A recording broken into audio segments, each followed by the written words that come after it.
Deep in the Montana wilderness, Maya Sterling sat in Sister Margaret's office at St. Mary's Home for Children, her spine rigid against the worn leather chair, despite the tremor in her hands. At 23 years old, she was aging out, a clinical term that sounded like milk approaching an expiration date, as if 2 decades of waiting could be summarized in bureaucratic shorthand. The morning air carried the scent of old paper and lemon polish, thick with a sadness so persistent it had soaked into the walls themselves. Sister Margaret sorted through a manila folder bearing Maya's name in faded ink, her weathered face a landscape of deep wrinkles and tired compassion. Everything Maya owned in the world fit into the battered suitcase at her feet.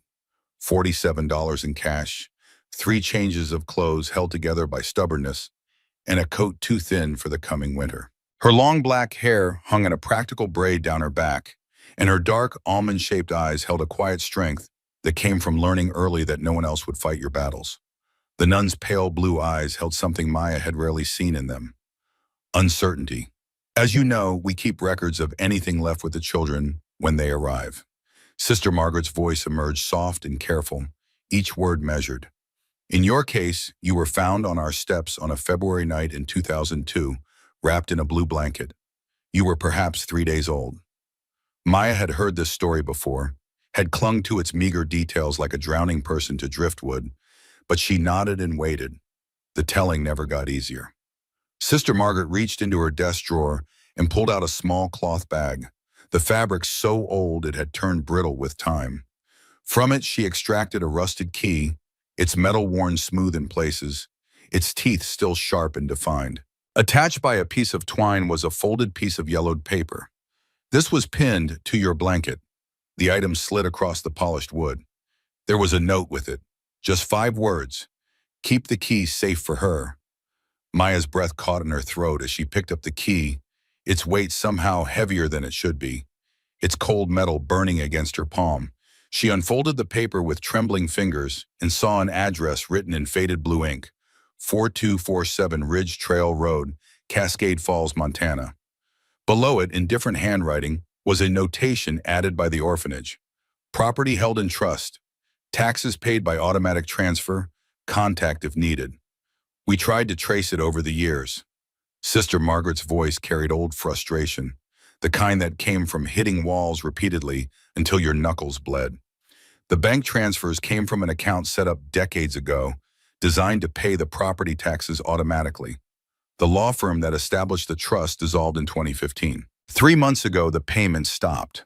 The county sent a notice to our address because it was listed as a contact. The property is about to go into tax foreclosure. She paused, folding her weathered hands on the desk in a gesture Maya had seen 1,000 times, the nun's way of delivering difficult truths.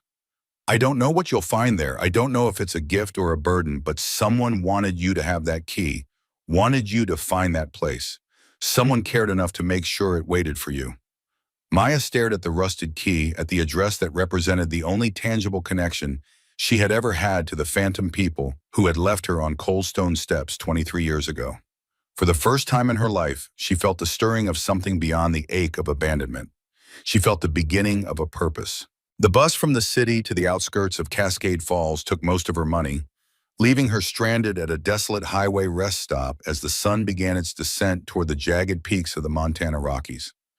She stood by the roadside with her thumb out, a solitary figure against the vast, empty landscape, until a faded blue pickup truck rumbled to a stop with brakes squealing in protest.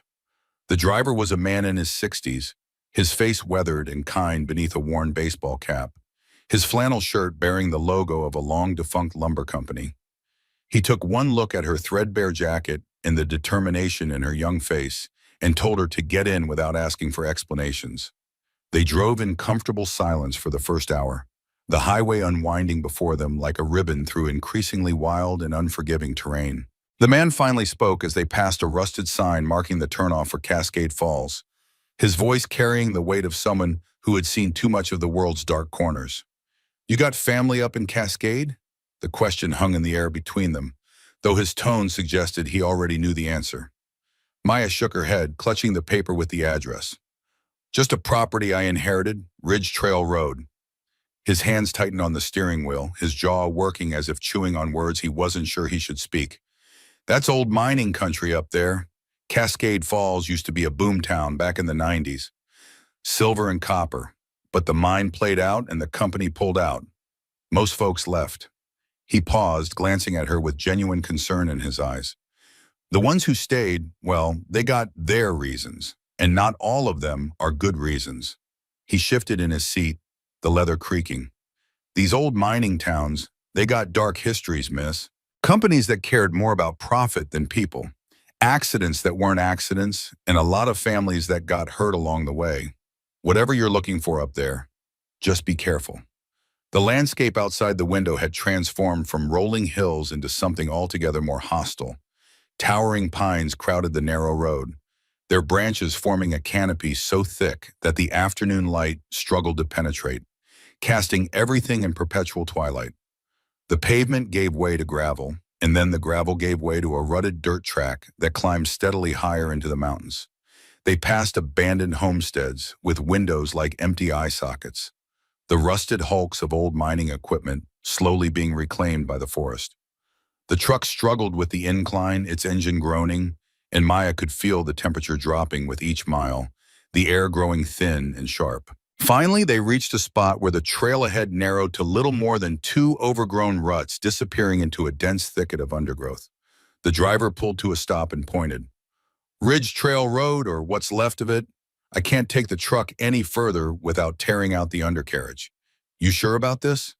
Maya looked at the forbidding path ahead, at the wilderness that seemed to swallow all light and sound, and felt a cold knot of fear settle in her stomach. But she thought of Sister Margaret's words, of the key that had waited 23 years for her, and she nodded. I'm sure.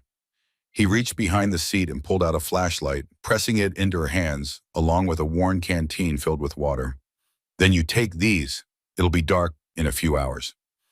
If you don't find what you're looking for before then, you hunker down and wait for morning. The mountains at night, they're not forgiving to the unprepared. Maya thanked him, shouldered her suitcase, and stepped out into the cold mountain air, watching as his truck disappeared back down the trail, the sound of its engine fading until she was left in a silence so complete it felt like the world itself was holding its breath. The hike was brutal, a test of will more than strength. She struggled up the overgrown trail as the afternoon light bled away through the dense canopy of pines, her suitcase becoming an anchor that dragged at her shoulder, her breath coming in ragged gasps in the thin mountain air. The path wound through ancient forest where the trees grew so close their roots formed a treacherous maze across the ground. More than once she stumbled, catching herself on rough bark that tore at her palms. Her boots, worn thin from years of use, offered little protection against the sharp stones and hidden roots. She walked for what felt like an eternity, the silence of the forest broken only by the occasional cry of a distant bird and the whisper of wind through the high branches, a sound that seemed to carry warnings she could not quite understand. Just as despair began to creep into her exhausted mind, just as the forest shadows deepened toward true darkness, the trees suddenly opened into a small clearing. The property took her breath away despite her fatigue. 20 acres of untouched wilderness nestled in a natural bowl formed by three towering ridges. A creek, clear and cold, ran along the eastern edge, its voice a constant, gentle murmur. Wildflowers, despite the lateness of the season, dotted the meadowgrass in splashes of purple and gold. But it was the structure at the clearing's center that held her attention, that made her heart hammer with a confusing mixture of disappointment and curiosity. It was just a shed, small and solitary, perhaps 12 feet by 12 feet, its walls constructed of rough-hewn logs that had weathered to a silvery gray. The wood was splintered in places, and moss grew thick on the north-facing side. The roof, covered in old cedar shakes, sagged slightly in the middle, and one of the two small windows was cracked. It looked ancient, forgotten, a relic slowly surrendering to the patient siege of nature. This was her inheritance. This was what someone had protected for 23 years, and the absurdity of it brought tears to her eyes that she angrily wiped away. She approached slowly, her boots swishing through the tall grass, and it was only when she was a few feet from the door that she noticed the jarring inconsistency. The door itself was old, its wood dark and weathered, but the lock was not. It was a heavy-duty padlock, modern and expensive, its brass surface gleaming dully in the fading light, completely out of place on this decrepit structure. Her hands trembled as she pulled the rusted key from her pocket, and she half expected it not to fit, for this entire journey to be some cosmic joke. But the key slid into the lock as if it had been made yesterday, turning with a smooth, well-oiled click that echoed across the silent clearing. She pulled the door open, its hinges protesting with a long groan, and stepped inside. The interior was not what she expected. Instead of cobwebs and decay, instead of the musty smell of abandonment, she found a space that had been carefully preserved. The walls were lined with thick plastic sheeting, creating a weatherproof barrier. The floor was solid plywood, elevated slightly off the ground to prevent moisture. A single bare bulb hung from the ceiling, though there was no obvious power source. And dominating the far wall, impossible to miss, was another door. This one was metal, painted a dull green, and it too had a lock. But this lock was not for a key. It was a combination lock, its dial gleaming in the dim light that filtered through the cracked window, waiting for numbers that Maya did not know, guarding secrets that someone had gone to extraordinary lengths to protect.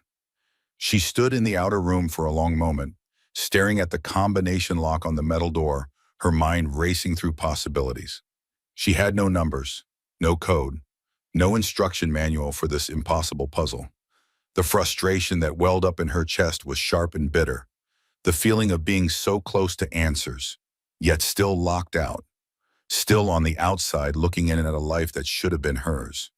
She turned the rusted key over in her hands, examining it in the failing light, and that was when she saw them clearly. The faint numbers etched into the metal surface that she had noticed back at the orphanage were not random scratches or wear marks. They were deliberate, carved with precision into the key's shaft. 02-17-02. Her breath caught. It was a date. February 17th, 2002. The date Sister Margaret had estimated she was left at the orphanage. The date that marked both her beginning and her abandonment. With trembling fingers, she turned the combination lock dial, the metal cold and smooth under her touch. Right to 02, left past 0 to 17, right again to 02.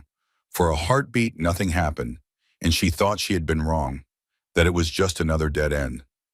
Then she heard it, a soft mechanical click that seemed to echo in the small space, and the lock sprang open in her hand. She removed it, grasped the metal door's handle, and pulled. The door swung inward on silent, well-maintained hinges, revealing a darkness that seemed to breathe.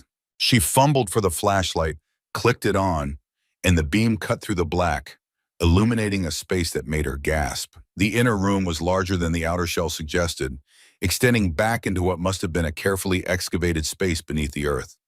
The walls were lined with the same weatherproof plastic.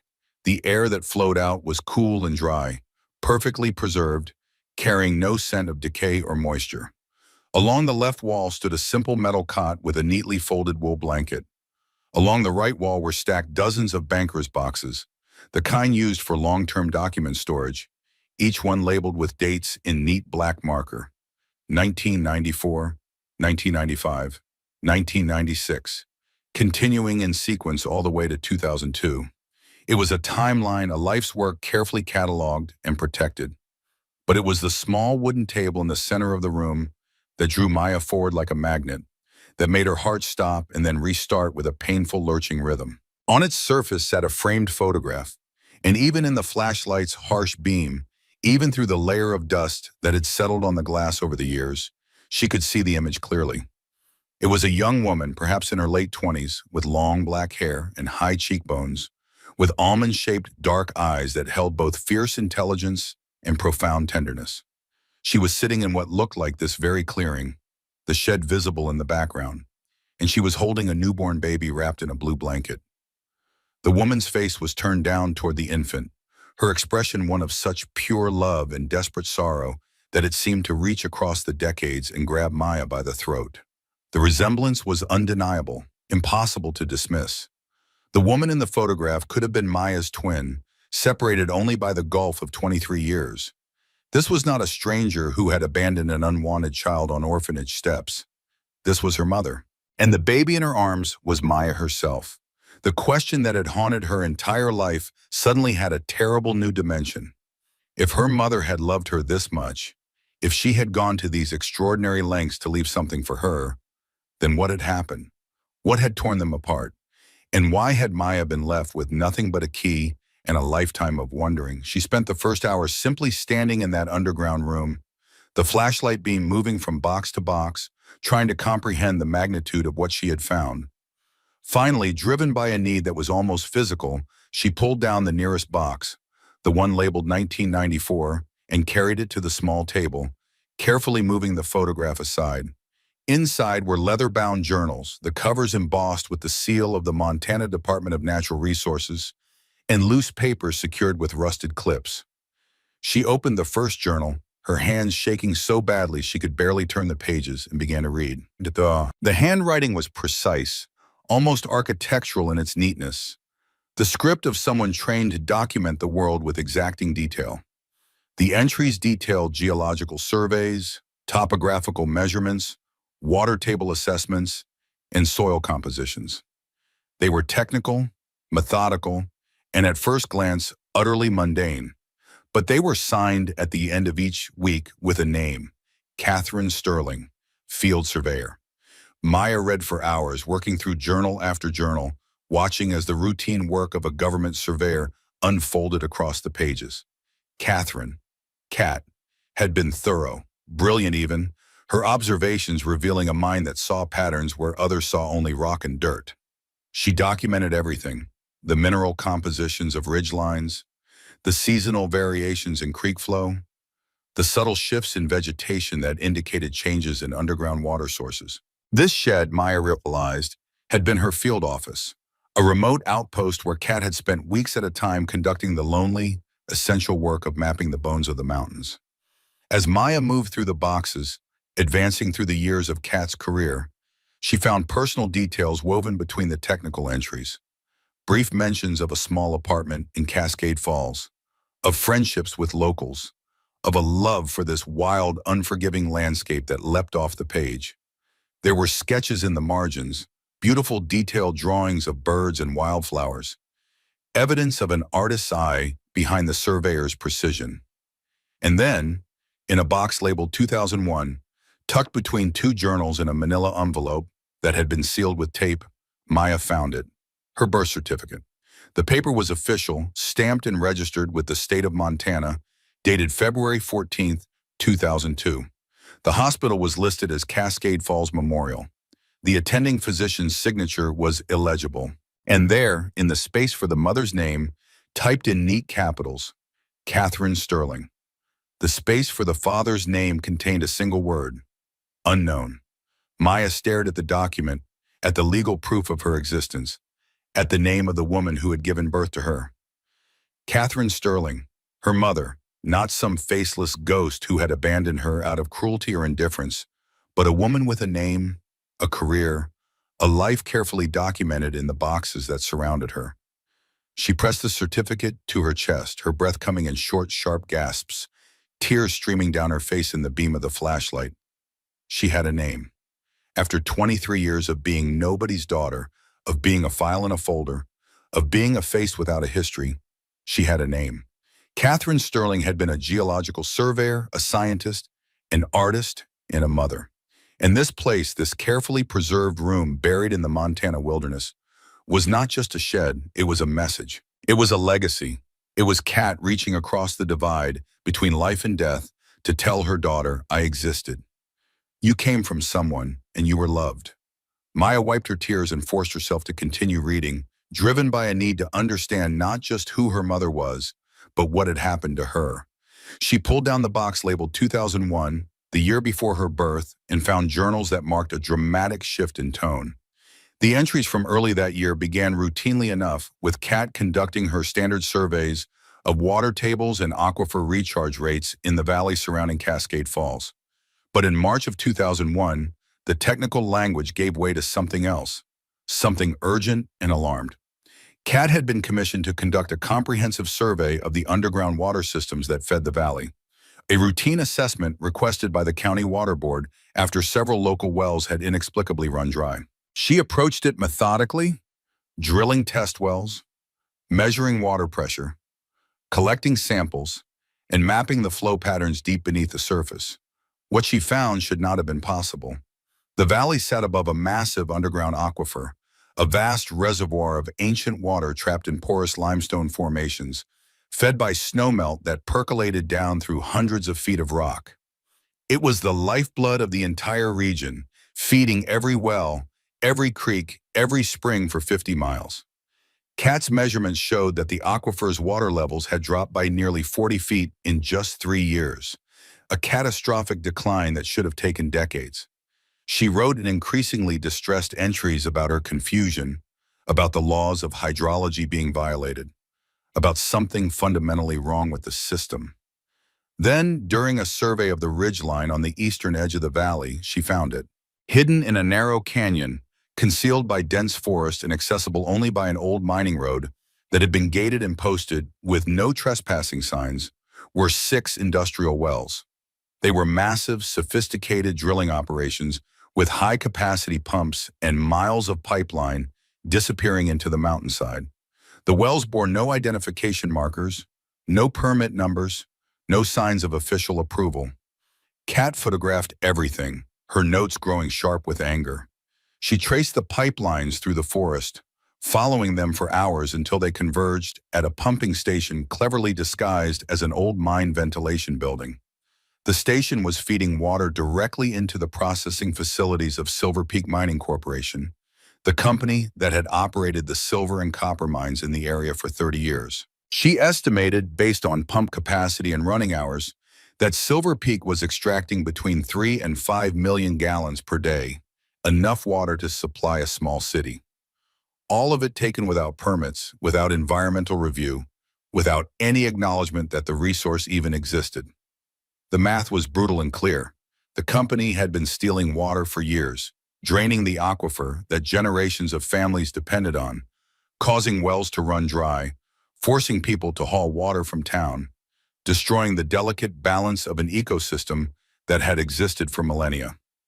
Kat's journal entries became a chronicle of growing outrage and determination. She wrote, "They are killing this valley for profit, and they have done it so carefully, so quietly, that no one even knows they are dying of thirst while a corporation drinks its fill. Every dried well, every family forced to leave, every creek that stopped flowing. It is all theft. It is all murder done slowly, 1 gallon at a time." She documented everything with scientific precision: flow rates, contamination levels, the illegal bypass of state water rights laws, and the careful construction of the system designed to operate in the shadows. And at the bottom of the box, Maya found a hand-drawn map, its red lines tracing the underground rivers being bled dry, with a single word written across it in Kat's neat script: evidence. Maya spent the night in the shed, wrapped in the wool blanket from the cot, surrounded by the documented life of a mother she had never known. At first light, she carefully repacked the boxes, locked the inner room, and began the long hike back down the trail toward Cascade Falls, driven by a desperate need to find someone who remembered Catherine Sterling, someone who could tell her what had happened to turn a surveyor's discovery into a daughter's abandonment. The town revealed itself slowly as she descended from the high country, first as a distant collection of rooftops nestled in the valley, then as a main street lined with weathered buildings that spoke of better days long past. Cascade Falls had the hollow feeling of a place that had lost its purpose, its population, and its hope. Many of the storefronts were empty, their windows dusty and dark. A few businesses remained: a hardware store, a small post office, a diner with a flickering neon sign, and at the end of the street, a general store with a hand-painted sign that read, "Crawford's Provisions." Maya pushed through the door, a small bell chiming her arrival, and found herself in a space that felt frozen in time. The store was small but meticulously organized, its shelves stocked with canned goods, basic supplies, and the essentials of mountain living. The air smelled of coffee, wood smoke, and the faint sweetness of penny candy in glass jars on the counter. Behind that counter stood a woman who must have been in her 70s, her white hair pulled back in a neat bun, her face a map of deep lines that spoke of a life lived outdoors. She wore a heavy cardigan over a flannel shirt, and her sharp blue eyes were studying Maya with an intensity that was almost uncomfortable. Those eyes widened suddenly, and the woman's hand flew to her mouth, a small gasp escaping her. "Sweet, merciful Lord." The whisper trembled with emotion. "You're Kat's girl." Maya froze, her heart hammering against her ribs. "You knew her? You knew my mother?" The woman came around the counter with surprising speed, her weathered hands reaching out to grasp Maya's, her grip strong and warm. "Knew her, child?" Everyone in this town knew Catherine Sterling. She was one of us. Even though she came from somewhere else, she fought for us. Her eyes were wet now, tears streaming down the deep lines of her face. "I'm Maggie, Maggie Crawford. I knew your mother for 7 years, and when she died, we all knew. We all knew what they did." Maya felt her knees go weak. "What happened to her? Please, I need to know." Maggie guided her to a small table by the window, sat her down, and disappeared into the back, returning with 2 steaming mugs of coffee. She settled into the chair across from Maya, her hands wrapped around her mug as if drawing strength from its warmth. "Your mother was special. She cared about things most people ignore: water, rock, the health of the land. When wells started going dry, when people's cattle started dying, when the creek that had run for 100 years just stopped flowing, everyone thought it was drought or bad luck. But Kat knew better." Maggie's voice carried the weight of old grief, of truths carried too long in silence. She spent months in those mountains, documenting, measuring, proving that it wasn't nature but theft. She was going to expose Silver Peak, was going to present her evidence to federal authorities. She paused, her jaw tightening with old anger that had never quite faded. Then in April of 2002, 3 months after you were born, her truck went off Dead Man's Curve on Ridge Trail Road. They said she lost control, that the road was icy, that it was a tragic accident. They found her at the bottom of a 300-foot ravine. Maggie looked directly into Maya's eyes, her gaze fierce and unwavering. "But that woman drove those mountain roads in blizzards. She knew every inch of that trail. And the night before she died, she told me she was scared, that she had been followed, that someone had been in her apartment. We tried to get the sheriff to investigate, but he was in Silver Peak's pocket. The whole thing was swept away like dirt under a rug." She reached across the table and gripped Maya's hand with surprising strength. "Your mother didn't abandon you, child. She was murdered. She was..." And this whole town has carried that truth for 23 years.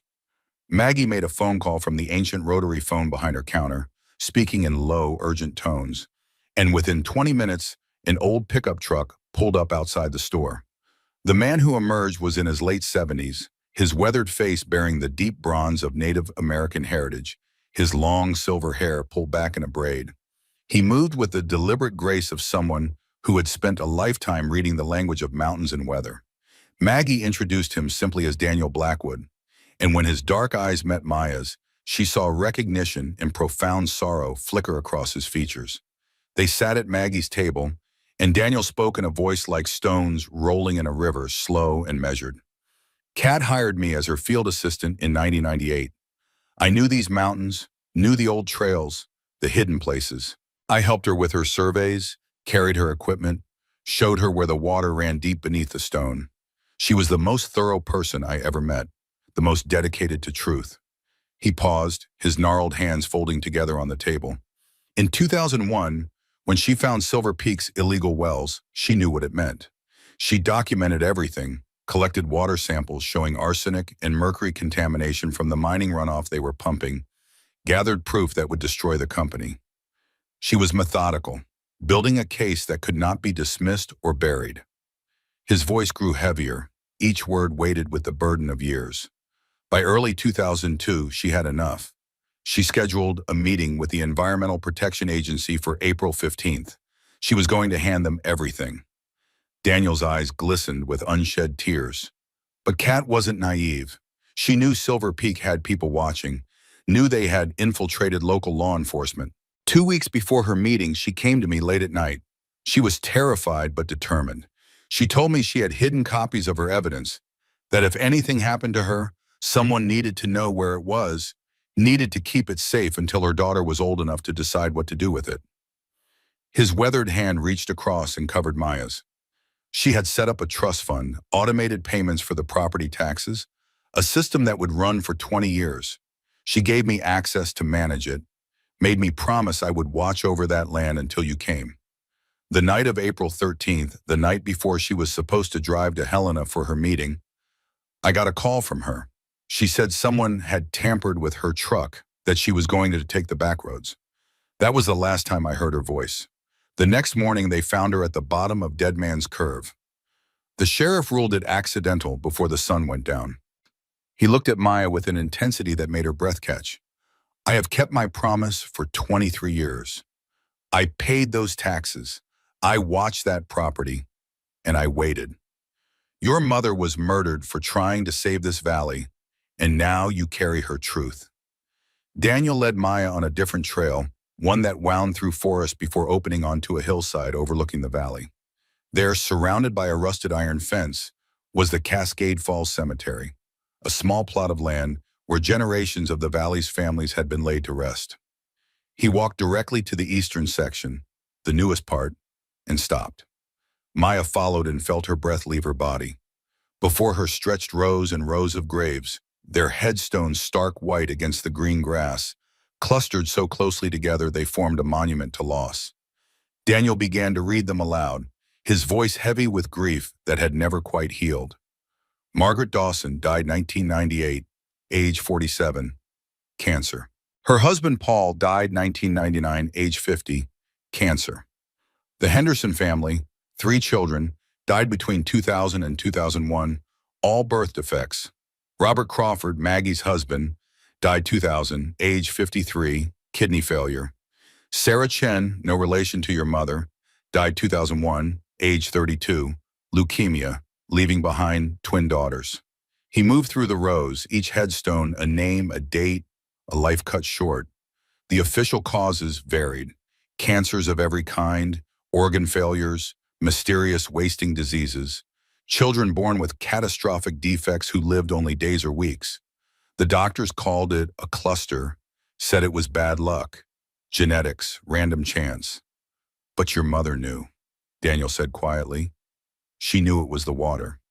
Maya walked among the graves, reading the dates, and saw the pattern clearly. The deaths began in 1990, spiked dramatically between 1999 and 2002, and continued sporadically for years after. The timeline matched perfectly with Kat's documentation of when Silver Peak began their illegal pumping operations, when the contaminated water began flowing into family wells, when the poison began its silent work. These were the acceptable losses the executives had discussed so casually on that tape Kat had recorded. These were not statistics or projections, but people with names, families, futures, stolen by corporate greed. Maya knelt beside a small grave marked Baby James Blackwood, born and died March 2002, and looked up at Daniel with tears streaming down her face. Your grandson, she whispered, the words barely audible. Daniel nodded, his stoic face finally breaking, his own tears falling freely now. My daughter's first child. He lived 3 hours. The doctor said his organs never properly formed. Your mother was the only one who tried to find out why, who fought to stop it from happening to others. She died trying to save us. He pointed to a grave under an old pine tree, its headstone reading, Catherine Sterling, 1973-2002. She sought truth. Maya realized with crushing weight that her mother's death had not stopped the poisoning, that for years after Kat was silenced, families continued to drink contaminated water, continued to bury their children and their elderly, continued to die while Silver Peak operated with impunity. She stood at her mother's grave, the overwhelming emotions crashing over her like waves, grief for the loss, rage at the injustice, but beneath it all, a determination crystallizing into something hard and unbreakable. This was not just about past crimes. This was about preventing future deaths. This was about finishing what Kat started. Daniel's voice broke through her thoughts. What will you do? Maya looked at him, at Maggie who had joined them, at the rows of graves stretching across the hillside, at her mother's headstone marking the final resting place of a woman who had fought alone and paid the ultimate price. She thought of the evidence carefully preserved in that underground room, of the key that had waited 23 years, of the truth that refused to stay buried. Her voice emerged steady despite the tears. carrying a conviction that surprised even her. I'm going to make sure my mother didn't die for nothing. I'm going to finish her work, and I'm going to make them pay for every single life they took. The words hung in the mountain air, a promise and a declaration of war, and for the first time since she had left the orphanage, Maya Sterling knew exactly who she was and what she had been born to do. Maya returned to the property that afternoon with journals tucked carefully in her jacket, her mind still reeling from the revelations at the cemetery. The clearing appeared unchanged at first glance. Wildflowers still swaying in the breeze, the creek still murmuring its endless conversation with the stones.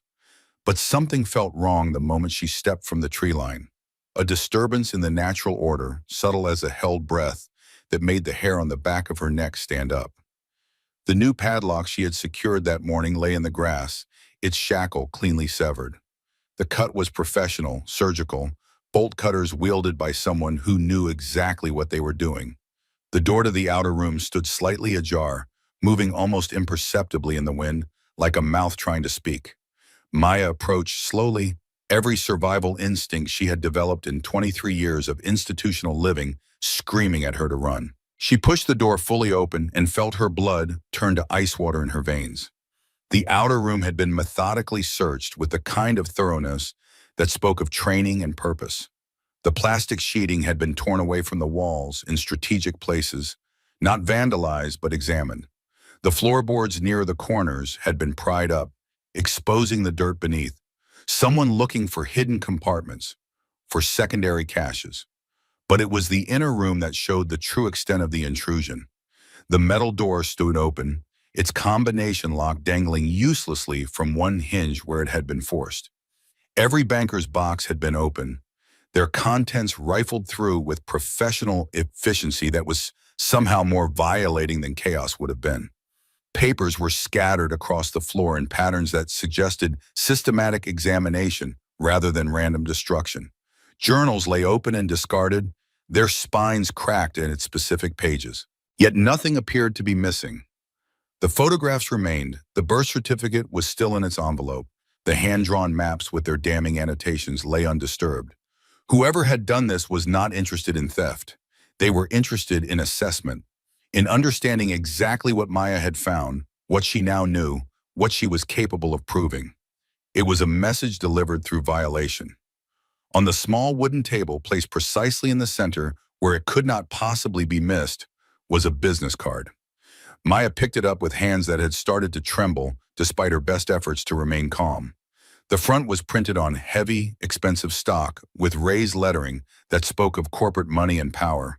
Victor Kane, Vice President of Community Relations, Silver Peak Mining Corporation. Below the title was a phone number and an email address rendered in a font that probably cost more than her monthly stipend at St. Mary's. But it was the back of the card that made her breath catch in her throat and lodge there like a stone. Written in neat, confident handwriting with what looked like a fountain pen were 8 words that transformed the violation into something far more sinister. Your mother made a mistake. Don't repeat it. The threat was clear, elegant in its simplicity, and absolutely chilling in its implications. Maya spun around, suddenly aware of how isolated she was, how far from any help, how utterly alone in this clearing, surrounded by endless forest that could swallow a person without a trace.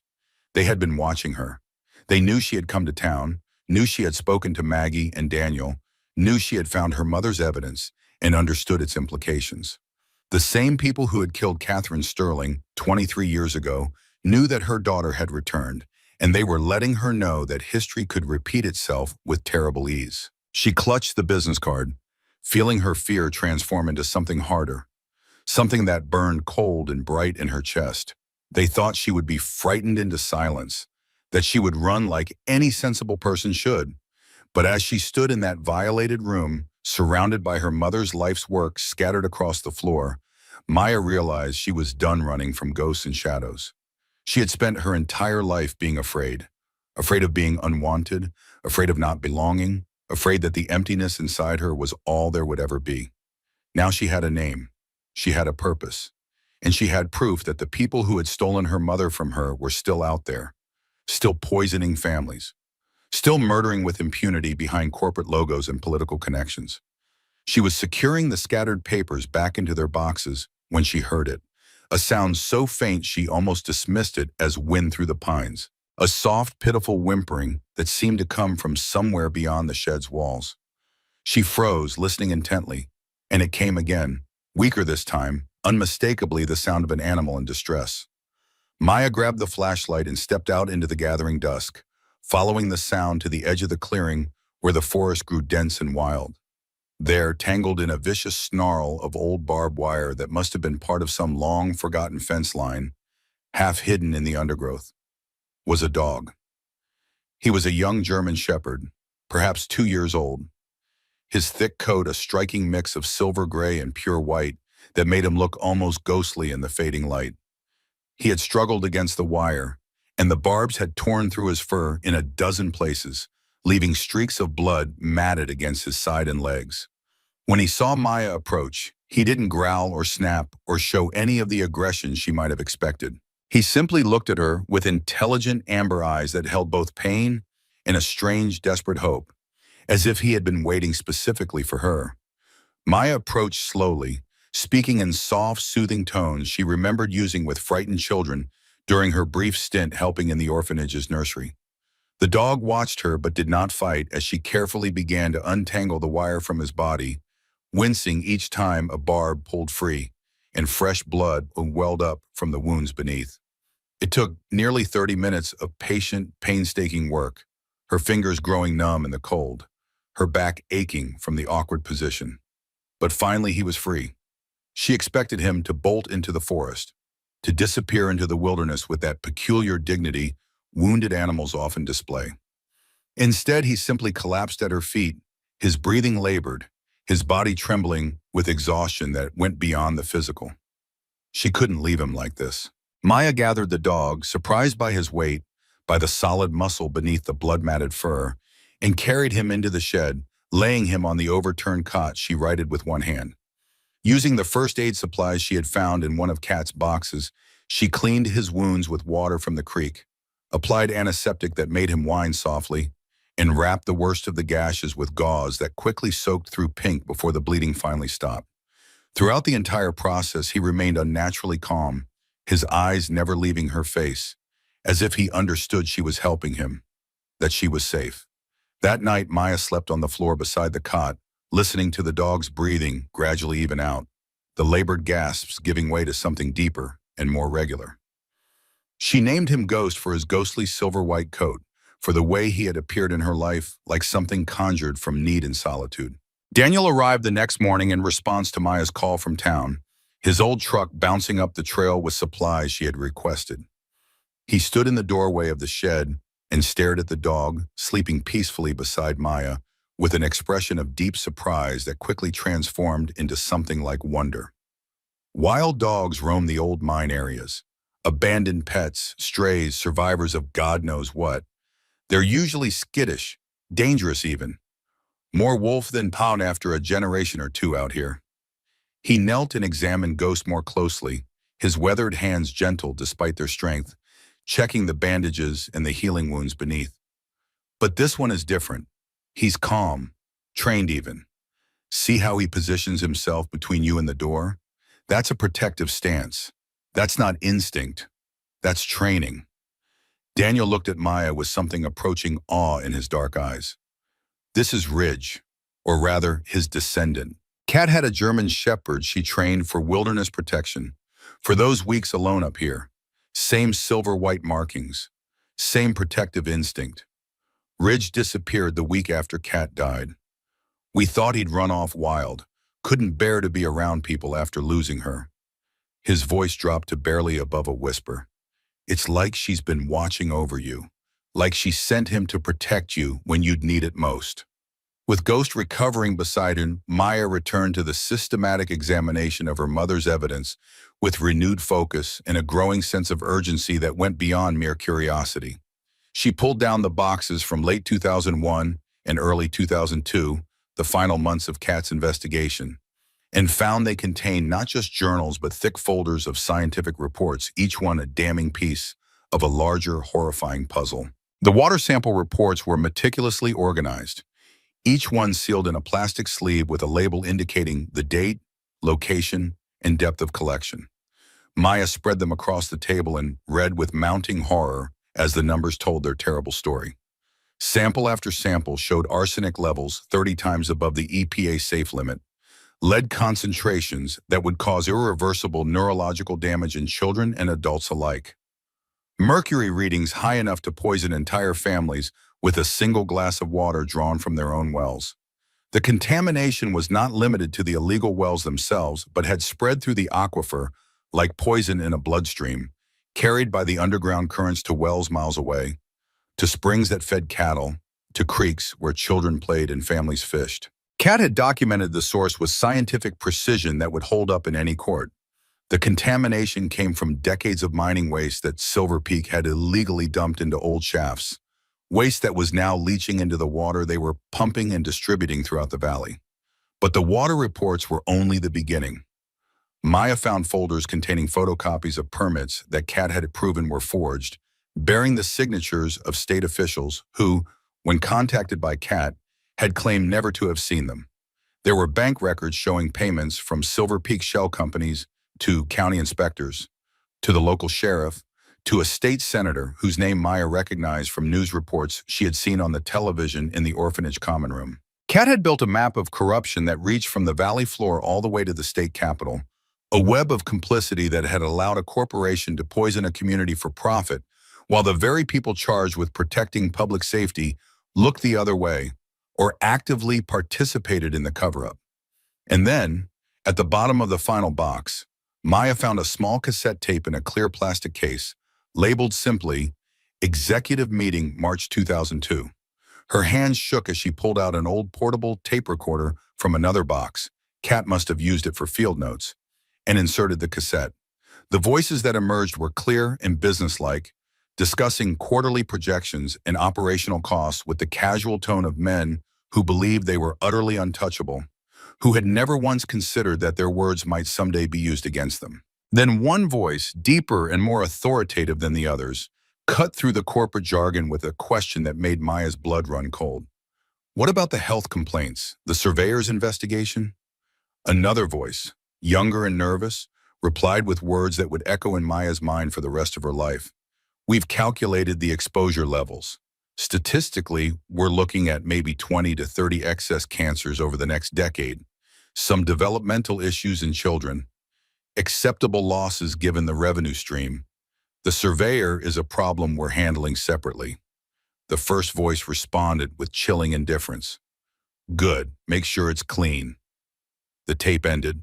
Maya sat in stunned silence when the recorder still whirring uselessly in her hands. They had known people would die, had calculated the exact numbers, had discussed it like a weather forecast or a stock projection. And they had decided that money was more important than lives, that a certain number of dead children and cancer-stricken parents were acceptable as long as the revenue stream remained intact. And her mother, the surveyor they were handling separately, had become one more acceptable loss in their brutal calculus. Maya needed to understand the full scope of what she was dealing with, needed to research property records and legal documents that might show the extent of Silver Peak's operations.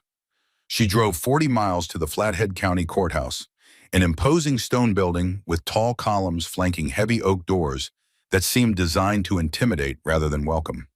Inside, the air was cool and hushed with the particular silence of bureaucracy, carrying the scent of old paper and floor wax.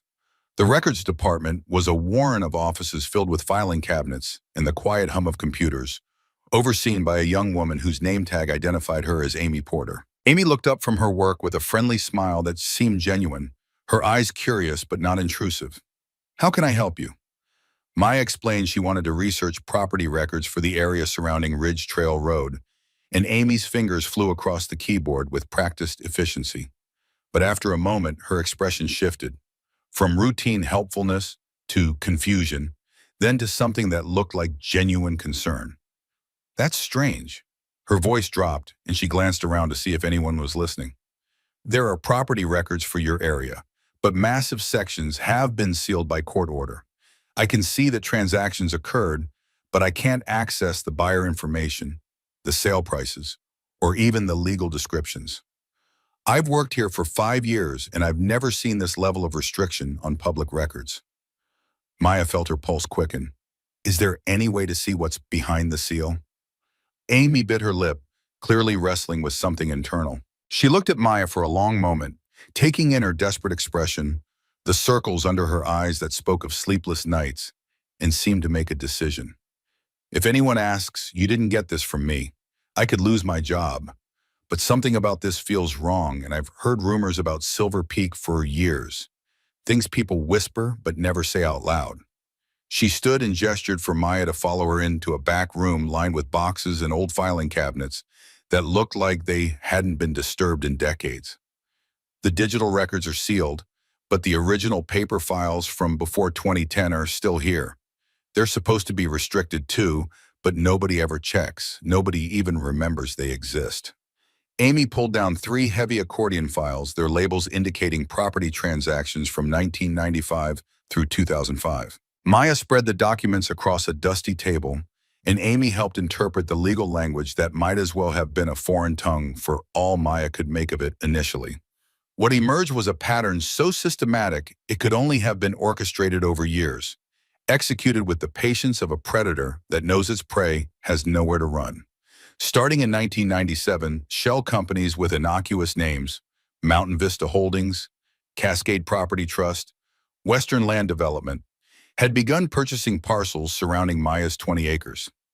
Each company was different, registered at different times in different cities, but when Amy traced their incorporation papers through databases most people didn't know existed, they all led back to the same registered agent, a law firm in Helena that specialized in corporate anonymity. The purchases formed a perfect ring around Kat's property, thousands of acres acquired quietly, methodically, piece by piece over the course of a decade. Then Amy found the key document, buried in a file marked miscellaneous, a geological survey commissioned by Silver Peak in 1996, before the buying spree had even begun. The survey showed the underground aquifer in precise detail, rendered in cross-sections and topographical maps that made the invisible visible. And at its heart, directly beneath Maya's 20 acres, was what the geologists called the main recharge chamber, a massive cavern where snowmelt collected before distributing through the limestone formations to feed the entire system. Whoever controlled those 20 acres controlled access to the source of the valley's water, to a resource worth hundreds of millions of dollars in a world where water was becoming increasingly scarce and valuable. Kat's property was not just a random parcel her mother had happened to work from. It was the heart of the aquifer, and Silver Peak had spent 20 years and millions of dollars acquiring everything around it, waiting for the day when they could finally take the center and complete their stranglehold on the valley's lifeblood. Maya was not just the daughter of a murdered surveyor. She was the owner of the one piece of land that stood between a corporation and complete control of a resource that could make them wealthy beyond imagination, and that made her more dangerous to them than Kat had ever been. Maya felt overwhelming gratitude toward Amy, a warmth that came from the simple fact of someone being kind when they didn't have to be. Thank you. I can't tell you what this means.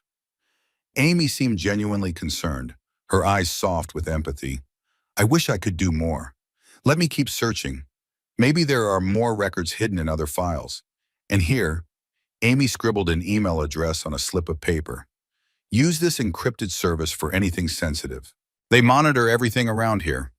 They exchanged contact information, and Amy promised to reach out if she found anything else. She asked about Maya's plans, where she was staying, who was helping her, what she intended to do with the information. Maya, grateful and trusting in a way that came from a lifetime of wanting to believe in human kindness, told her everything. About staying at the property, about working with Daniel and Maggie, about the evidence she had found, about thinking she should contact federal authorities. Amy nodded sympathetically, took notes on a pad she said would help her search for related documents, and wished Maya luck with a hug that felt genuine enough that Maya almost cried from the simple human contact. As Maya left, Amy's face showed subtle conflict, something flickering in her eyes that might have been guilt or fear or both. But Maya, grateful for the help and eager to get back to the property before dark, didn't notice. She was too focused on the pattern of conspiracy she had uncovered, too consumed by the implications of what Silver Peak had been planning for decades. It was a mistake that would nearly cost her everything. Back at the property, Daniel arrived with a serious expression that made the lines in his face seem deeper than usual. "There's something on your land you need to see. I discovered it years ago but was too afraid to explore alone. Now I think you need to know what's there."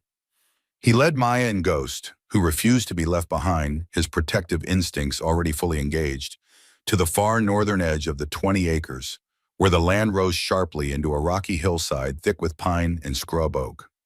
Hidden behind a massive fallen spruce tree, its trunk green with moss and age, was an opening in the rock face that Maya had never noticed, a dark mouth in the stone that exhaled cool, damp air.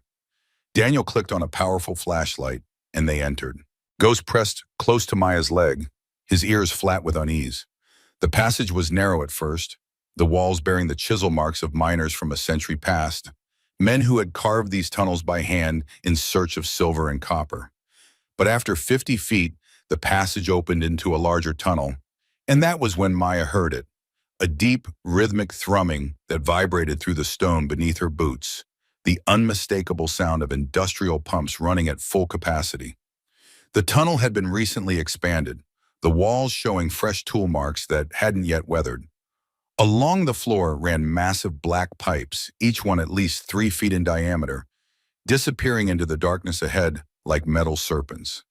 Daniel followed the pipes with his flashlight beam, and they walked deeper into the mountain, the sound growing louder with each step until it was almost deafening. The tunnel opened into a vast chamber that had been carved out of the living rock, and what Maya saw made her stop in shock.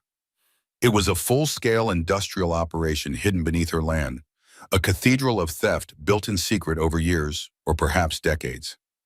Enormous pumps lined the walls, their pistons rising and falling with mechanical precision, drawing water from deep fissures in the stone and forcing it into the network of pipes.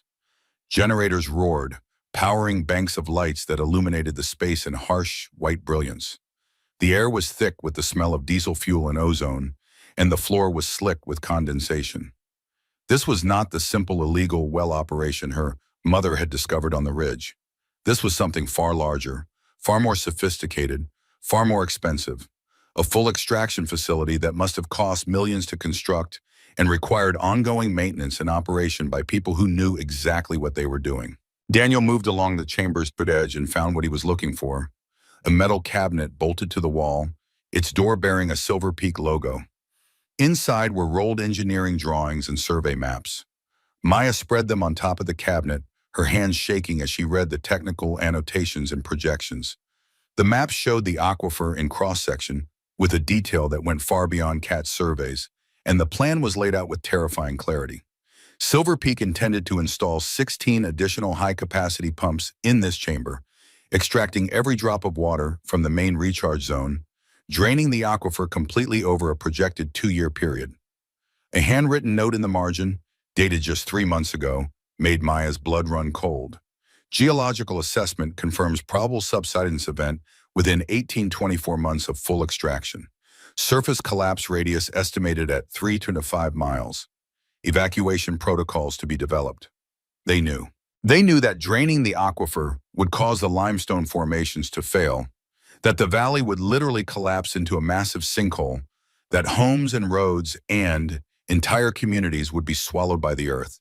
And they were planning to do it anyway, to extract every penny of profit before the land itself died, and then simply walk away from the catastrophe they had created, protected by bankruptcy proceedings and corporate liability shields. These were not just thieves. They were planning mass murder, disguised as geological inevitability. That evening, back at the shed with Ghost standing guard by the door, Maya received an encrypted email from an address she didn't recognize. The sender identified herself as Rachel Chen, an investigative journalist with the Denver Post, and the message was brief. "I've been investigating your mother's death for 4 years. We need to talk." Maya called the number provided using a burner phone she had purchased in town. She was learning, becoming more careful. Rachel answered on the first ring, her voice sharp with intelligence and barely contained excitement. "I stumbled across your mother's name while researching a series on corporate environmental crimes in the Mountain West. Every attempt to find documentation hit walls, sealed records, missing files, people who suddenly didn't want to talk. But I kept digging because the pattern was too clear to ignore. They talked strategy, their conversation taking on the focused intensity of people planning something dangerous but necessary. Rachel explained that she could write the story, that her editors would run it if the evidence was solid, but publication alone would not be enough. Powerful people with unlimited resources could weather a news cycle, could hire lawyers to tie the story up in litigation for years. What they needed was federal intervention, a criminal investigation that could not be stopped or controlled by local officials in Silver Peak's pocket. Maya needed to deliver the physical evidence directly to the FBI field office in Helena, and Rachel would coordinate the publication of her story to coincide with the federal seizure of Silver Peak's operations, creating a 1-2 punch that would make it impossible to suppress the truth. But there was the problem, the obstacle that made Maya's stomach clench with fear. Helena was 3 hours away, and the route from Cascade Falls was isolated, winding through mountain passes where a vehicle could be forced off the road with no witnesses. They killed my mother before she could make this same trip. They'll kill me too if they get the chance. Rachel was silent for a moment, and when she spoke, her voice was hard with determination. Then we make sure they don't get that chance. You choose the route. You choose the time. I'll coordinate with the FBI to have agents ready. We owe your mother this. We owe all those people in that cemetery this. The intimidation campaign began the very next day. Subtle at first, but rapidly escalating into something far more sinister. Maya had driven into Cascade Falls to purchase supplies, parking her old truck. She had bought it with money Daniel had loaned her outside Maggie's store. Ghost had insisted on coming, his protective instincts growing stronger each day. And when they returned to the vehicle an hour later, the dog refused to let her get in. He planted himself in front of the driver's door, whining urgently, pawing at the ground, his entire body radiating distress. Maya trusted him completely now, and she knelt to examine the truck. At first she saw nothing unusual, but Ghost kept nudging her toward the front wheel, and when she crawled underneath with the flashlight, her blood turned to ice. The brake lines had been cleanly cut, the fluid already pooled in a dark stain on the pavement. If she had driven out of town, if she had attempted to navigate the steep mountain roads back to the property, she would have had no brakes, and Dead Man's Curve would have claimed another victim in the same way it had claimed her mother. The deputy who came to investigate took a cursory look and shrugged with indifference that bordered on contempt. Probably just vandalism. Kids these days, you know. That same evening, Daniel called from a payphone in town, his voice tight with controlled anger. He had received a letter with no return address, containing a single photograph of his daughter and grandchildren at their home in Missoula. Someone had drawn a red X over their faces with a marker, and below the image were typed words, "Accidents happen to families." 2 days later, Maggie's store was attacked. Maya arrived to find the elderly woman sweeping up broken glass, her front window shattered by a brick. Spray painted across the door in crude red letters was a message that made Maya's stomach turn. Stop helping her or you're next. The network that had murdered Kat Sterling 23 years ago was not a ghost of the past, but a living, breathing conspiracy, still embedded in the power structures of the valley, still willing to use violence and intimidation to protect their interests. Maya was driving back from Maggie's, her mind reeling from the escalating threats, when she noticed the black SUV in her rearview mirror. It maintained a careful distance at first, professional and patient, but when she turned onto a forest trail, hoping to lose it, the vehicle accelerated. The chase was brief and brutal. The SUV had more power, better tires, and a driver who clearly knew these roads. It forced Maya's truck off the trail and into a shallow ditch, not hard enough to cause serious injury, but hard enough to disable the vehicle.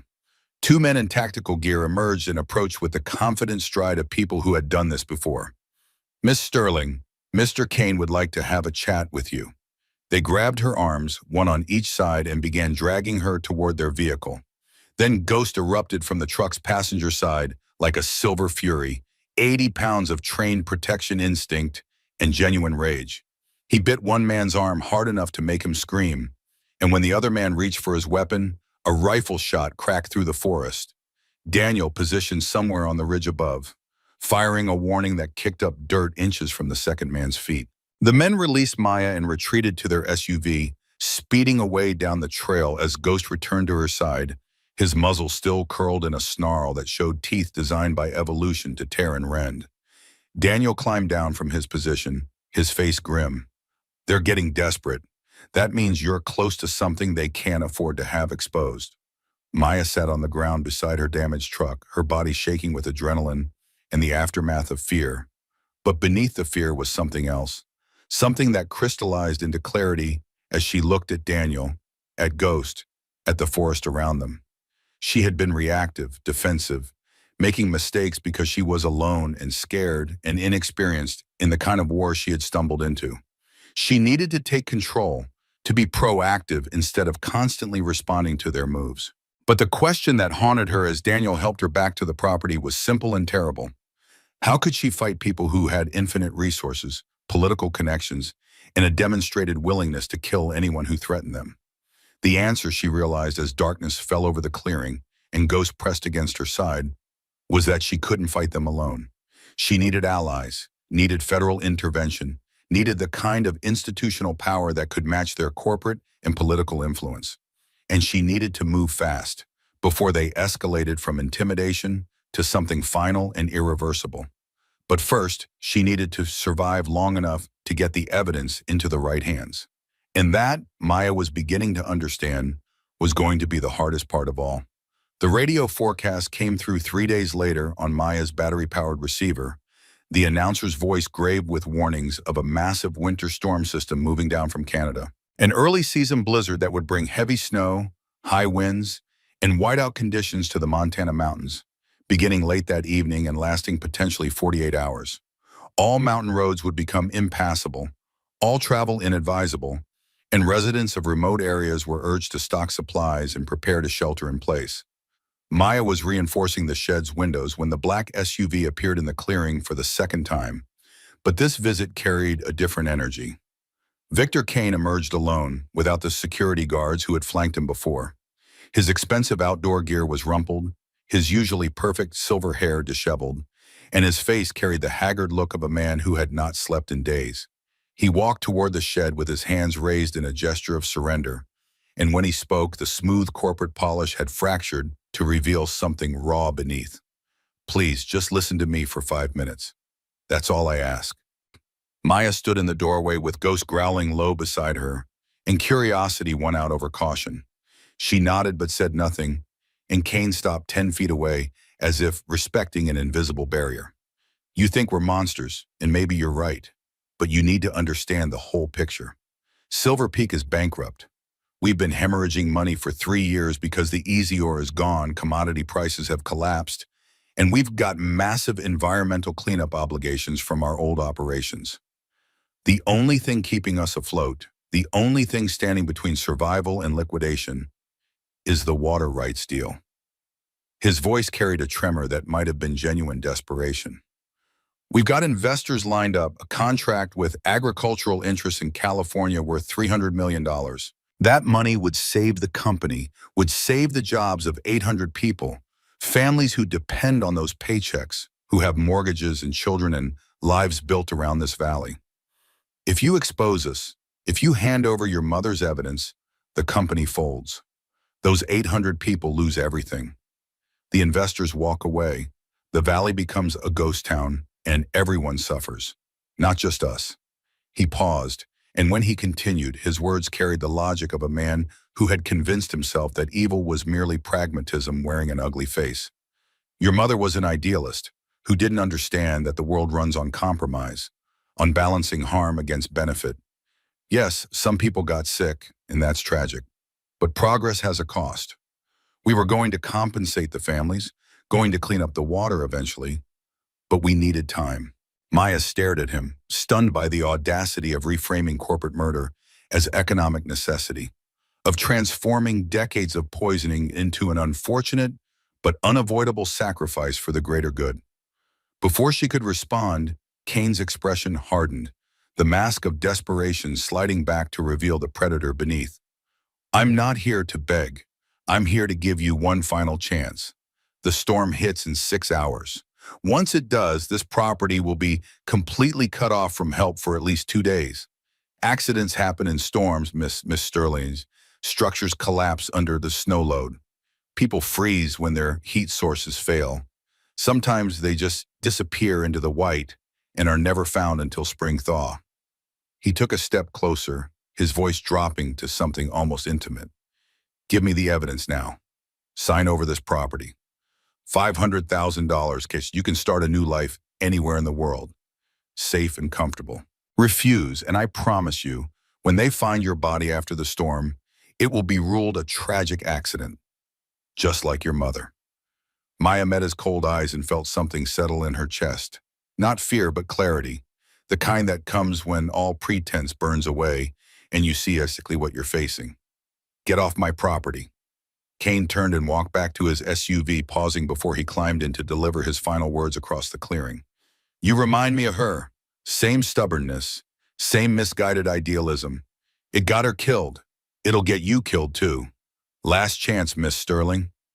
The SUV disappeared down the trail and Maya stood watching the dust settle, knowing that the countdown had begun. An hour later, her encrypted phone buzzed with a message from Amy requesting an immediate meeting at their usual rest stop.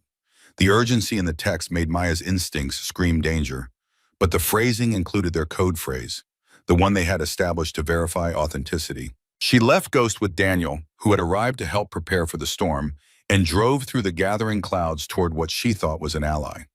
Amy was already there, her car parked in the most isolated corner of the rest area, her face visible through the window. Maya parked and approached cautiously, and Amy rolled down her window with tears streaming down her face, her words tumbling out in a desperate rush. I'm so sorry. I'm so sorry. You have to believe I never wanted this. Maya's stomach dropped, the ground seeming to shift beneath her feet. What did you do? Amy pulled a tissue from her purse with shaking hands, her voice breaking. They came to my apartment 2 weeks ago, showed me pictures of my mother in Phoenix, in her hospital bed. My little brother at his high school, walking to his car. They knew where they worked, where they lived, what time they left their houses. They said if I didn't tell them everything you were doing, everyone I loved would have accidents. She showed Maya a photograph, an elderly woman with oxygen tubes clearly dying, her face gaunt with the kind of suffering that goes beyond physical pain. Mom has stage 4 cancer. She needs experimental treatment that insurance won't cover. $200,000. They're paying her bills, keeping her alive, in exchange for information about you. I've been feeding them everything, your courthouse visits, the evidence you found, Rachel Chen, and the FBI coordination. They have someone inside the phone company monitoring your encrypted service. Everything you've said to Rachel, they've heard. The betrayal hit Maya like physical blow, but what came after was worse. Amy's next words delivered in a whisper that carried the weight of imminent death. Victor knows everything. Your plan to drive to Helena, Rachel coordinating with federal agents, the timeline, the route. They've hired professionals, 4 men with military training, coming tonight during the storm, up the Eastern Trail at midnight when conditions are worst. They know you won't leave the property in a blizzard. You'll be trapped there with the evidence.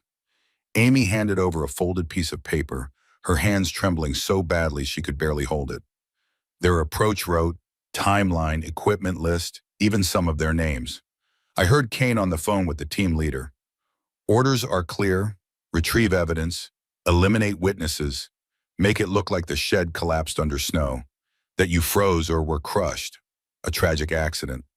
She started her car, her final words delivered through tears that might have been genuine remorse or simply fear of consequences. I'm taking my family and disappearing tonight. Kane will know I warned you, and they'll come for us too. I hope you survive this. I hope you make them pay for everything they have done. Then she was gone, leaving Maya alone in the cold wind with a piece of paper containing the tactical details of her own planned murder, feeling the sharp sting of betrayal mixed with a terrible understanding. She had been too trusting, too desperate for connection, too willing to believe that kindness was simple when it was always complicated. Her mistake had endangered not just herself, but Daniel, Maggie, Rachel, everyone who had tried to help her. She drove back through the first snowflakes, her hands white-knuckled on the wheel, talking to herself in the cab of the truck. How could I be so stupid? So naive? Mom tried to warn me in her journals about powerful people, about how they operate, and I didn't listen. I trusted someone I barely knew with information that could get people killed. She pulled over on a deserted stretch of road, her vision blurring with tears of rage and self-recrimination. But through the storm of emotion, she heard her mother's voice, not literally, but as a memory of words she had read in those journals. The powerful stay powerful because they make us doubt ourselves, make us believe we're not smart enough or strong enough to fight them. Don't let them make you weak. You're stronger than you know. Maya wiped her tears and started driving again, her jaw set with new determination. She had made a mistake, yes, but she could still control what happened next. She could still protect the people she cared about. She could still finish what her mother started, even if the cost was higher than she had imagined. Back at the property, she found Daniel had already begun fortifications. They worked frantically as the storm approached, boarding windows with planks Daniel had brought, reinforcing the door with a heavy beam, setting up early warning systems with tripwires and bells. But the most important task was removing the original evidence from the underground room. They packed everything: journals, water samples, photographs, maps, the cassette tape, into waterproof containers and buried them 50 yards into the forest, marked only by coordinates Maya memorized, in a subtle arrangement of stones that would mean nothing to anyone else. In the shed, they left convincing photocopies that would pass cursory inspection, but were ultimately replaceable. Daniel insisted on positioning himself in his old hunting blind on the ridge overlooking the clearing, and when Maya begged him not to risk his life, his weathered face showed a resolve that transcended logic. Kat was like a daughter to me, and I failed her once by not going to her that night, by letting fear for my family stop me from doing what was right. I won't fail again. I'll slow them down, buy you time to escape through the mine entrance if they breach the shed. The storm hit with a violence that seemed almost personal, as if nature itself had been weaponized. Wind screamed through the pines with voices that sounded human, and snow fell so thick it erased the world beyond arm's reach. Maya sat in the fortified shed with Ghost pressed against her side, a single battery lantern providing just enough light to see by, and waited for midnight. Just past the hour, Ghost's head snapped up, his ears rigid, and a growl so deep and menacing rumbled from his chest that it vibrated through the floorboards. He launched himself at the door, barking with a ferocity Maya had never heard from him, a sound of pure warning and protective rage that seemed to come from something primal and ancient.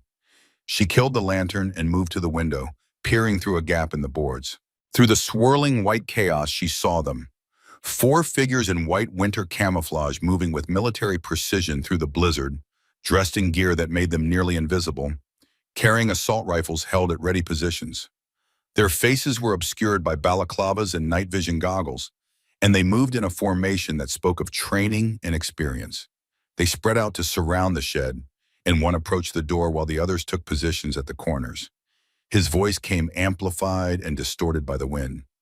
"Maya Sterling, we know you're inside. We're here for the documents your mother left. Send them out, and you can walk away from this. Resist, and you'll freeze in there when we cut your heat and wait you out." As if to punctuate his words, the small generator Daniel had set up outside suddenly died, its steady hum replaced by silence, and the electric heater in the corner went dark. The temperature inside the shed, already cold, would drop to lethal levels within hours. Maya didn't respond, instead watching as Ghost moved from window to window, his nose pressed to the gaps, tracking the men's movements with accuracy that was almost supernatural. When one of the mercenaries tried to approach the eastern wall, Ghost was there before Maya even saw the movement, barking a warning that made the man pause and reconsider. When another circled toward the back, Ghost alerted her with a low whine and a pointed stare, giving her time to brace that section. The siege lasted 2 brutal hours, the mercenaries testing every entry point with professional patience that was somehow more terrifying than violent assault would have been. But their discipline wore thin against the unyielding wood and the savage warnings of a wall who seemed to know their every move before they made it. Then the tenor of the siege changed. Maya heard the sharp crack of breaking glass, smelled the sudden acrid stench of gasoline, and saw through the gaps in the boards at a flickering orange glow that grew with terrifying speed. They had thrown Molotov cocktails through the windows, and the old dry wood caught fire with a hunger that turned the structure into an inferno within seconds. Thick black smoke billowed from the walls, filling the interior and choking her lungs, and the heat became unbearable. A wall of flame consuming everything Kat had built. There was no choice left, no option but to run or die. Maya grabbed the small pack she had prepared, pulled her coat tight, and with Ghost pressed against her leg, she kicked open the back door and plunged into the blinding white chaos of the blizzard. The cold hit her like a physical blow after the heat of the fire, and the wind tore at her clothes, the snow so thick she could barely see 3 feet ahead. She heard shouts behind her, saw the dark shapes of the mercenaries moving to intercept, and then the night exploded with the sharp crack of rifle fire. Daniel, keeping his promise from the hunting blind on the ridge, his shots precise and deliberate, forcing the men to take cover and buying Maya precious seconds. She ran, stumbling through knee-deep snow, Ghost leading the way with an instinct that seemed to pierce the storm itself. Behind them, the shed collapsed in a shower of sparks and flame, a funeral pyre for the decoy evidence she had left inside.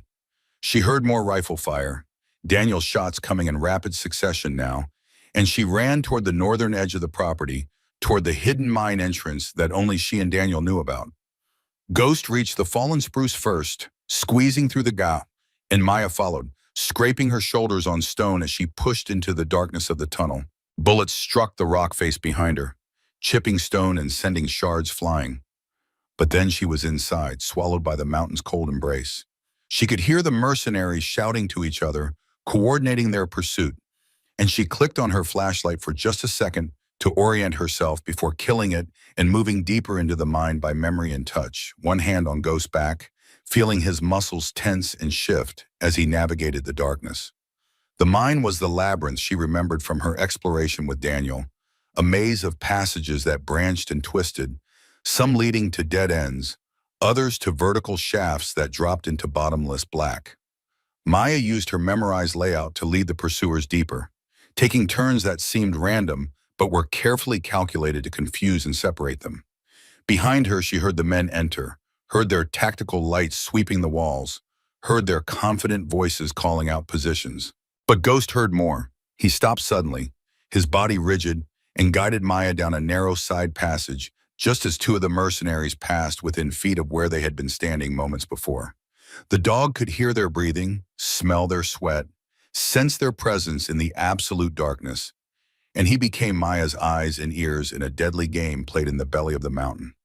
Maya and Ghost moved deeper, the sounds of pursuit growing fainter behind them as the mercenaries split up to cover more ground, their overconfidence in their numbers and training becoming a liability in the twisting passages. She found herself in the large chamber where the illegal pumps thundered, their noise masking her footsteps but also making it harder to hear approaching danger.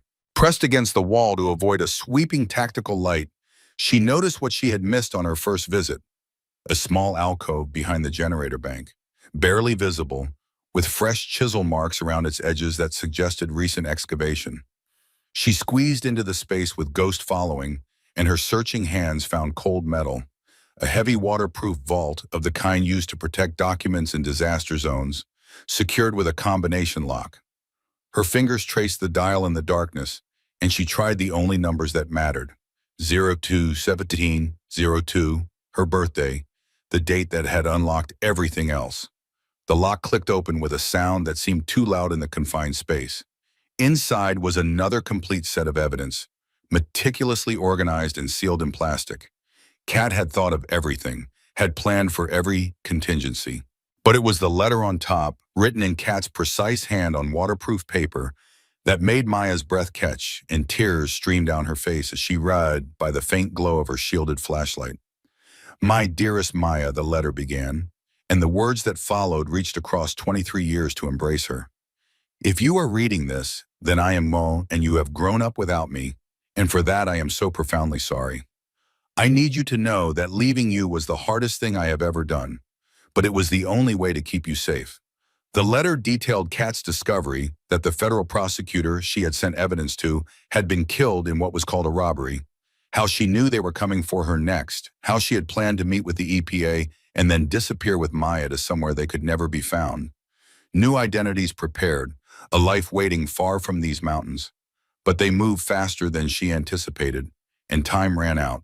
I have hidden you with the sisters, told them only that you are in danger.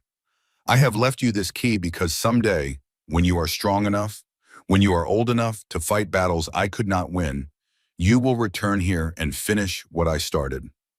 The words that followed were the ones Maya would carry with her for the rest of her life. The ones that transformed 23 years of pain into something approaching peace. You are my daughter, my legacy, my hope. I loved you from the moment I knew you existed, and every decision I made was to give you a chance at life, even if that life had to be without me. They may kill me, but they cannot kill the truth. And now that truth is yours. The letter ended with words that broke something open in Maya's chest. Forgive me, my brave girl, and make them pay for what they have stolen from us. With all my love, your mother, Kat. Maya clutched the letter to her chest, her body shaking with silent sobs. The weight of 23 years suddenly recontextualized. She had never been unwanted, never been cast aside. She had been hidden, protected, given a chance to survive while her mother walked knowingly into darkness to buy her daughter that future. Ghost pressed against her, whining softly, and it was his sudden shift in posture, his ears swiveling toward the tunnel behind them, that pulled her back to the present danger. She could hear voices now, closer than before, the mercenaries converging on the pump chamber with tactical coordination that was bringing them inexorably toward her hiding place. Maya carefully sealed the vault and secured it to her back with the straps designed for that purpose, preparing to move deeper still into the mountain's cold heart, carrying her mother's truth and her mother's love into whatever came next. Meanwhile, 200 miles away in Denver, Rachel Chen sat in her apartment staring at her phone. She hadn't heard from Maya in 18 hours, and her encrypted messages had gone unanswered since the previous evening. The burner phone Maya had been using went straight to a dead signal, which could mean the battery had died or something far worse. Rachel knew the storm was hitting the mountains, knew that Maya was isolated and vulnerable, and she made a decision that would either save a life or destroy her credibility forever. She called the FBI field office in Helena, demanding to speak with the agent in charge, and when a skeptical duty officer tried to dismiss her concerns, she invoked the name of Senior Agent Catherine Reeves, a contact she had cultivated over years of investigative work, someone who owed her a favor and knew she didn't make dramatic calls without good reason. Reeves listened to Rachel's frantic explanation about Kat Sterling's murder 23 years ago, about the daughter who had uncovered evidence of ongoing corporate poisoning, about the underground facility designed to cause a catastrophic sinkhole, about the mercenary attack planned for that very night. And Reeves, who had spent 30 years with the Bureau learning to trust her instincts about when something was real versus when a journalist was chasing shadows, made a command decision. Within 2 hours, a joint task force of FBI agents and Montana State Police was mobilized, equipped with heavy all-terrain vehicles capable of handling the storm, with a mandate to reach the property on Ridge Trail Road by any means necessary. They fought their way through the blizzard for 6 brutal hours, their vehicles grinding through drifts that would have stopped normal traffic, their progress agonizingly slow but inexorable, driven by Reeves' gut feeling that they were racing against something worse than weather. Back in the mine, Maya was navigating deeper passages when she heard a voice behind her. Not the mercenaries, but something else. Daniel's voice, weak and pained, calling her name. She found him collapsed in a side passage, blood spreading across his shirt from a shoulder wound, his face pale in the beam of her flashlight. Shot during covering fire, he managed to say, his breathing labored. Maya tried to stop the bleeding, but Daniel caught her hand with his good one, his grip surprisingly strong. Listen, no time. Something I need to tell you, something I've carried 23 years. His confession came through pain, how Kat had called him the night before she died, how she had begged him to come get her and hide her somewhere safe, how he had been scared for his family and told her to be careful but hadn't gone to her, how the next morning she was found at the bottom of the ravine and he had spent every day since paying penance for a failure he could never undo. I've been watching that land, waiting for you, not just because she asked, but because I owed her the life I failed to save. An explosion deeper in the mine shook the walls. The mercenaries were setting charges to collapse the tunnels, planning to bury everything, including Maya and the evidence. Daniel struggled to his feet, leaning heavily on the wall. Go, I'll slow them down. Your mother didn't die so you could join her. Maya wanted to argue, wanted to help him, but Ghost was already pulling her forward, and Daniel was positioning himself with his rifle across the passage. His one-armed stance awkward but determined. The last thing Maya heard as she ran was Daniel's voice. Kept my promise, Cat. This time I kept my promise. Then came the gunfire, Daniel's last stand, followed by a massive explosion that sent dust and debris flying through the tunnels. The supports groaned, sections began to collapse, and Maya's ears rang with a high-pitched whine that she would later learn was permanent partial hearing damage. Ghost pulled her forward through the case and another explosion somewhere behind them. Closer this time, the ceiling cracking and rocks falling like deadly rain. She saw gray light ahead, the mine entrance, and made one final sprint as the tunnel behind her collapsed completely, sealing the route she had just traveled and hopefully trapping or at least slowing the mercenaries. She burst into dawn light, the blizzard finally beginning to clear, and found herself in a clearing transformed by bitumen de barns. The shed was nothing but smoking ruins under fresh snow.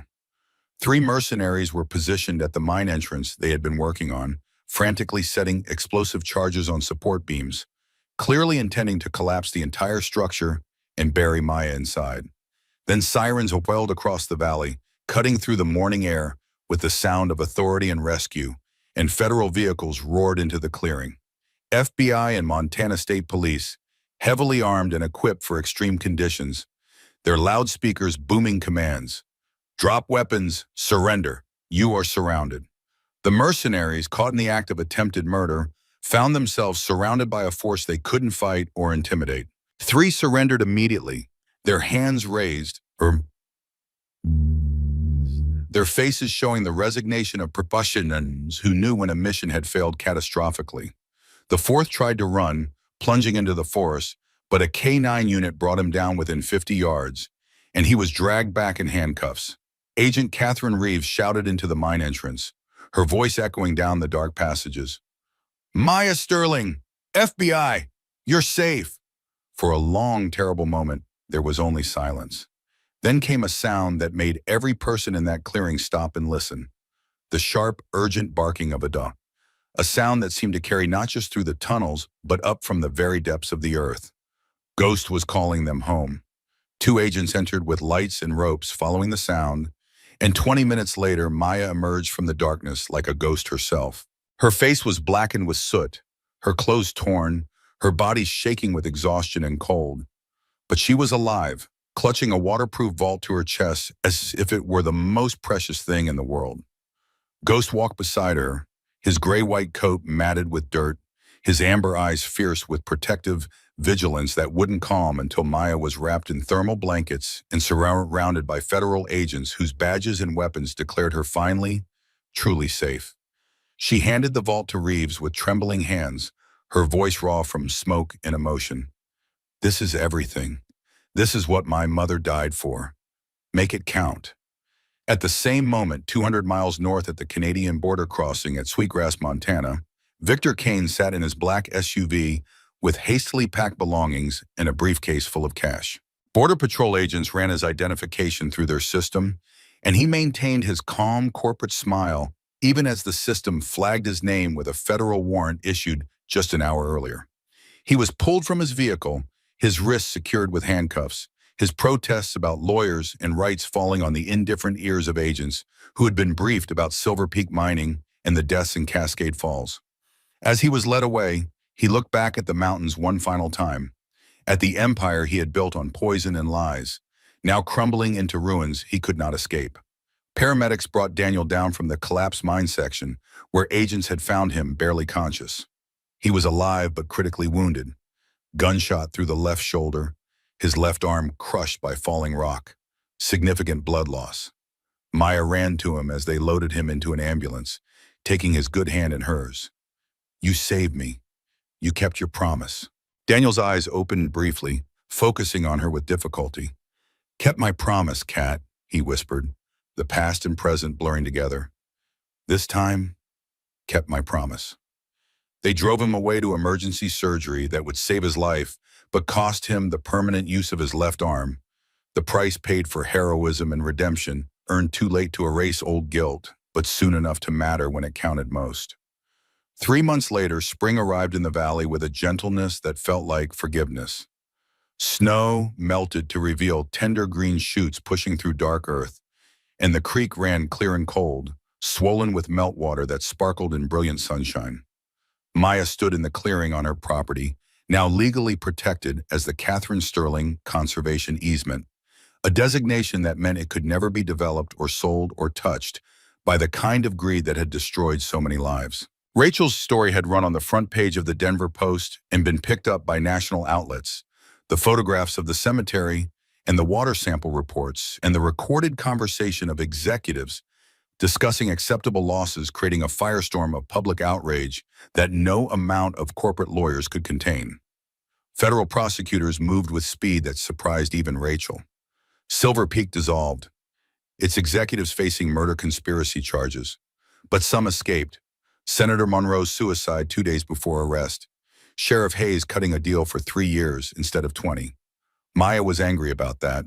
Rachel reminded her, imperfect justice is still justice. We don't get to choose how complete the victory is. We only get to choose whether we fight or surrender. The aquifer was under federal protection, engineers working to restore what Kat had documented so carefully. It would take decades, but the water would be clean again. A compensation fund helped families rebuild, though money couldn't bring back the dead or undo the years of pain. The charred remains of the old shed had been cleared away, and in its place the wooden frame of a small cabin was rising, built with Daniel's guidance, his one good arm still capable of teaching even if it couldn't hammer nails anymore, and the help of volunteers from Cascade Falls, who came on weekends to raise walls and install windows. Daniel lived with his daughter in Missoula now, visiting monthly to continue teaching Maya the art of geological surveying, showing her how to read the language of stone and water, how to see the invisible patterns that her mother had spent her life documenting.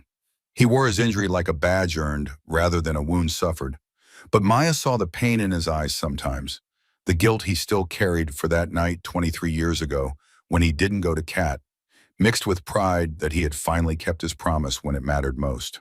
Ghost sat beside Maya on the cabin's half-finished porch, his gray-white coat gleaming in the spring sunlight, fully healed from his injuries and seemingly content in a way that suggested he had found what he was looking for. He had become her constant shadow, walking the property boundaries each morning as if checking for threats that would never come again, sleeping across the doorway at night, his amber eyes tracking her movements with the devotion of something that had finally found its purpose. Daniel said Ghost would live another 10 years easily, long enough to see the cabin finished and the valley healed, long enough to know that Kat's daughter was safe. She wore a hearing aid in her left ear now, permanent nerve damage from the mine explosion, a constant reminder that victory had costs. Sometimes she woke with nightmares of being chased through darkness, of fire and smoke and men with guns, and on those nights, Ghost would press against her until her breathing calmed and she remembered she was safe. Maggie arrived with a basket of food, her store thriving again as the valley slowly recovered from decades of corporate poisoning. Daniel pulled up in his truck with another load of lumber, managing with practiced efficiency despite his disability. Rachel drove up the trail for her weekly visit, still working on the book that would tell the complete story of Catherine Sterling and the valley she had died trying to save. Maya picked up a shovel and began to break ground for the cabin's foundation. Her hands blistering but strong, her heart full in a way she had never imagined possible. She had come to this place seeking answers about who had abandoned her, expecting to find either nothing or confirmation of her worst fears about being unwanted and discarded. Instead, she had found the truth, that she had never been abandoned at all. Her mother had loved her so fiercely that she had sacrificed everything, had walked into danger with open eyes, had hidden her only child away to give her a chance at life, and had left behind a legacy of truth that had waited 23 years for Maya to claim it. She was no longer an orphan without a past, no longer a file in a folder or a face without a history. She was Maya Sterling, daughter of Catherine Sterling, inheritor of a mission that had cost one generation everything and would define the next. She was home, finally and forever, standing on land her mother had protected, breathing air her mother had fought to keep clean, surrounded by people her mother had tried to save, and by people who had paid the price with her, Daniel's arm, her hearing, Monroe's life, and all the years of grief they could never reclaim. Justice had been won, but it wasn't clean or complete or fair. Truth hadn't been buried, but it had cost more than anyone wanted to pay. As she drove the shovel into the earth, beginning the work of building her future on the foundation of her mother's sacrifice, she knew with absolute certainty what real victory looked like. Not perfect, not painless, not fair, but true. And her mother's love, which had reached across death itself to guide her home, would continue to flow through this valley like the clear, cold water of a mountain spring, forever and always, a testament to the fact that some things cannot be killed, cannot be buried, cannot be silenced, no matter how much money or power stands against them. Some things cannot be killed, cannot be buried, cannot be silenced, no matter how much money or power stands against them. The truth endures, love endures, and in the end, when the dust settles and the powerful fall, that is all that remains. And it is enough. Habt ihr zugehört? Ja, aber ich weiß nicht, was du damit. Also, kann mir nichts vorstellen darunter, bin ich ehrlich. Na, er Ist hat die- Kannst du mir eine Smoke da die erste 10.000 Anfragen gerade bekommen. Freundschaftsanfragen. Auch bei Ich Freunden. wurde, ich wurde damit gespammt. Okay. Das war safe einer aus dem Gegnerteam. Der da irgendeinen Testbot drin hat oder sowas. Hallo Pia.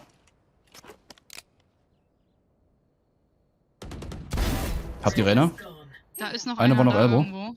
Ja, der ist vielleicht hier hinter der Ecke. Ich muss weiter. Main. Kann einer Main halten? Oh, schön. Ich hol mal die Waffe, ja? Liegt ja hier Einer die ist Waffe. Indoors, Double Doors, 15 AP. Ja, Sollen wir wegen, oder? Ich wolle? Aber, ja, ich bin schon. Okay. ich warte einfach Pass hier. Backside auf, pass Backside auf. Backside haben wir nicht geklärt, ja. Ich hab die Box hier. Oh nein. Geh einfach weg. Pia, wie geht's dir? Wie war dein Wochenende bisher? Hatte die das schon mal? Das habe ich noch nie gesehen. Macht das der aus dem Gegnerteam dann, oder was ist das? Das muss ja jemand aus dem Gegnerteam sein dann. Nee, du hast noch keiner. Oder nicht?